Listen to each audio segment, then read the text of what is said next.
tonight, you might catch a strong smell of marijuana on Inauguration Day, and that's because there will be thousands of joints handed out for free by the D.C. Cannabis Coalition. It all starts at DuPont Circle, and that's where we find our Nikki Burdine there to explain. Nick?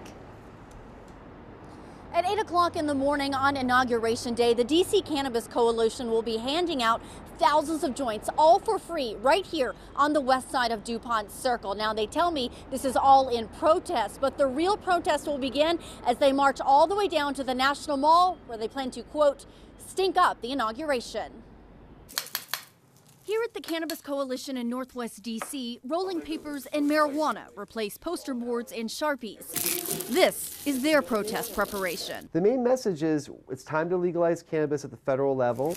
Adam Ettinger is the founder of DCMJ, a group of D.C. residents who introduced and helped get Initiative 71 passed in the district, making it legal to possess 2 ounces or less of marijuana, legal to grow it, and legal to give it away. But it is not legal to sell it. Adam is worried, though, that all of this progress will be lost with the Trump administration, specifically with Trump's pick for Attorney General, Jeff Sessions. We're looking at a guy who just as recently as last April said that they ought to enforce federal law on marijuana all across the country. He said marijuana is dangerous. The great marijuana giveaway is legal, as long as it's done on D.C. land. We don't want any money being exchanged whatsoever. This is really a true gift to people who come to Washington, D.C. 4,200 gifts to be exact. And then at 4 minutes and 20 seconds into Trump's speech, 420 is the internationally known code for weed, by the way, they'll light up. That part is most definitely illegal. I think it's a good protest. If somebody wants to do it, they are risking arrest, but it's a protest.